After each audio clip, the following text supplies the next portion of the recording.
There are really good guns out there for everyday carry, but there are also some really bad guns out there to carry.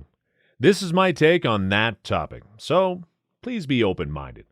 If you think I forgot a really bad carry gun, feel free to put it into the comments. And please also put in one or two reasons for why it's so bad as a carry gun. Also, just to be clear, we are talking about mainstream guns that are just not that ideal for the purpose of everyday carry. I will not include choices that are obviously too far out there, like carrying a 50 Cal Barret or just an AR pistol, which are both just oversized, even if it's more obvious for the one than the other. We can also ignore super cheap guns that are just not reliable. Of course, if you want to carry a gun, use one that doesn't go bang when your life depends on it. That does rule out rusty chunks for $5 that hasn't gone any round off for the last decade or so. With all that said, let's take a look at my pick of the 5 worst carry guns.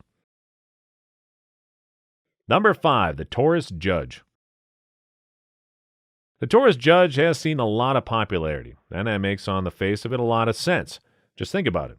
You get a snub-nosed revolver with 5 rounds in the cylinder. That can be either 410 bore shotgun shells or 45 Colt. What's there not to like? The answer is a lot. Let's get to it point by point. First, is it really a snub-nosed revolver?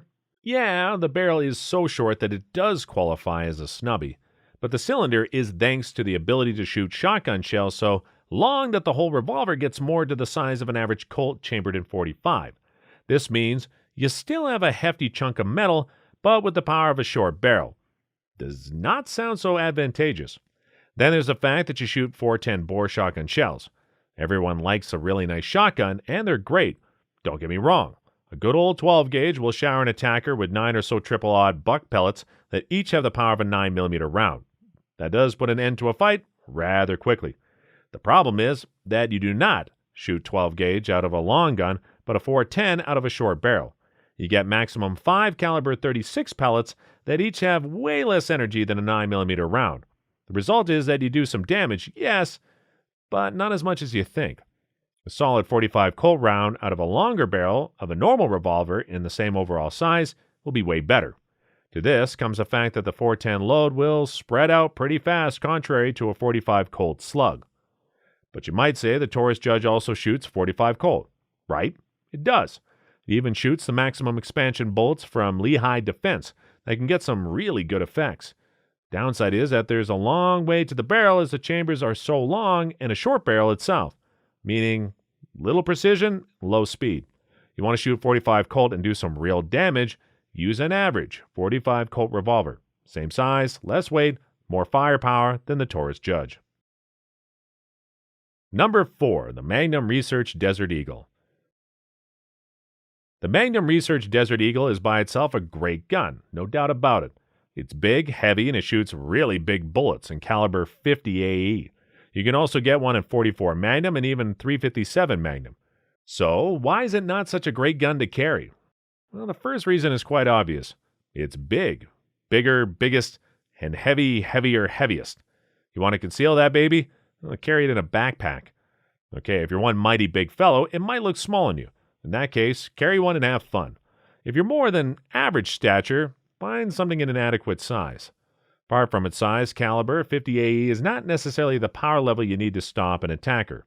9mm, even a 380 ACP can do that. With 50 AE, you stop trucks and buses. That means plenty of over-penetration and liability if anything gets in the way of these hunks of lead. Going for .44 or .357 Magnum is also not the way. These are revolver cartridges and should be shot in a revolver.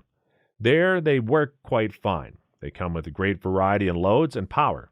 Good luck finding the right level tune to your semi-auto Desert Eagle. In other words, it might become a rather unreliable gun with these rounds. Then there's the argument that you want to go big. Fine, do so if you need to compensate for something. However, be aware that the Desert Eagle is big only in the realm of semi-autos. If you want to go big, get a revolver. There's the .454 Castle, .460 XVR Smith & Wesson Magnum, .500 Smith & Wesson Magnum, and .4570 for the Magnum Research BFR revolver that all dwarf the 50 AE. And if you go to bear country, wilderness, and such, really, get the revolver. Not only do they pack more punch, they are also more reliable as a system. With them, a charging bear will not make it all the way to you. Number 3, the Derringer. The Derringer in one of its many versions is often seen as a great carry gun, and that comes from its teeny size. Take a real look and you'll be surprised what mighty calibers you can even find in these little guns. You can get them from 9mm all the way to 410 bore and even in 45-70. However, all of this does not compensate for the 4 big downsides. First and foremost, Derringers are loaded with only 2 rounds. This means you have 2 shots, and that is it. Combine that with the second downside, short barrels, and you'll see the real problem. Even bigger rounds come out rather slow, as there's just no real barrel. But you have only these 2 rounds to solve whatever problem you are facing. Now, you might want to say that you can train to reload it fast and well. Yeah, good luck. To reload it, you have to unlock the 2 barrels and fold them over. Then you get out the empty cases and get 2 new rounds in. That sounds slow, and it is slow, not least because of the tiny nature of these guns making it harder to hold. That brings us to the final downside. These small guns are just hard to hold. Try shooting a strong round out of it and hit anything that is further away than the length of your arm. That is a real challenge. Weaker rounds are okay, but they're even weaker out of the short barrels, and you have only 2 of them. There we are back at the beginning. 2 rounds, weak, hard to reload, hard to hold and aim. So in short, the perfect description for a bad carry gun. Number 2, the Colt Single Action Army. Now, do not get me wrong, the Colt Single Action Army is a great gun, and so are all its clones. There's just no doubt about it. You can see it also in its exceptionally long production run. Started in 1873 and it's still being produced today. There was only 2 breaks, one during World War II and one in the 1970s when the tooling had to be renewed. This alone is proof for its quality and popularity. However, when it comes to carry, there are 3 problems to think of. First, it's a rather big and heavy chunk of metal. Good luck concealing that. Okay, you might opt for open carry, but concealed, that's a thing for a Colt at the very least. No beach wear will keep that gun hidden from prying eyes. Second, there's the fact that it's single action. While many cowboy action shooters might not have a problem with that, the average Joe does, as a means to cock the hammer manually before you take a shot. There are ways and stands to do that, but it introduces one more action inside a very stressful moment when your life is on the line, and all you want is to defend yourself. Then, your fight should be as easy as it can get, so cocking the hammer manually every time before pulling the trigger is a big downside. Third, there's a problem with reloading.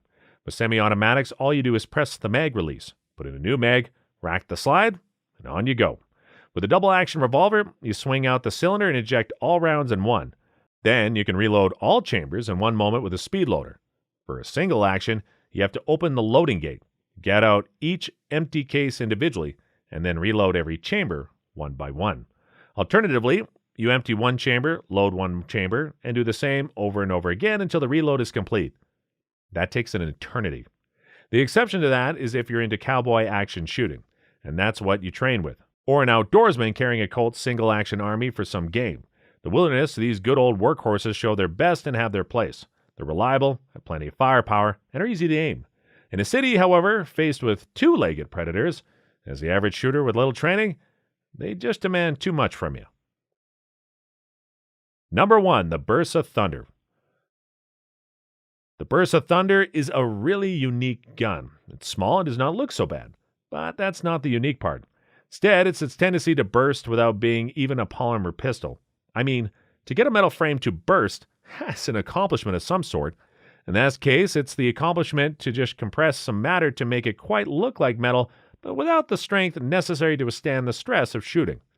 Granted, it is an aluminum frame, not steel, but that's no excuse for a big kaboom right in front of your face when you actually mean to hit a target instead of getting a shaving. This fatal flaw is the only reason. So do not look at the caliber of 380 ACP or whatever other feature you think of. This small round does have its merit as well as guns that shoot it, as long as the gun survives the process. There you have it. My pick on the worst carry guns. If I accidentally put your gun on this list, don't get angry, just evaluate your choices. If you think it works great for you, sound it off in the comments as well as let us all know.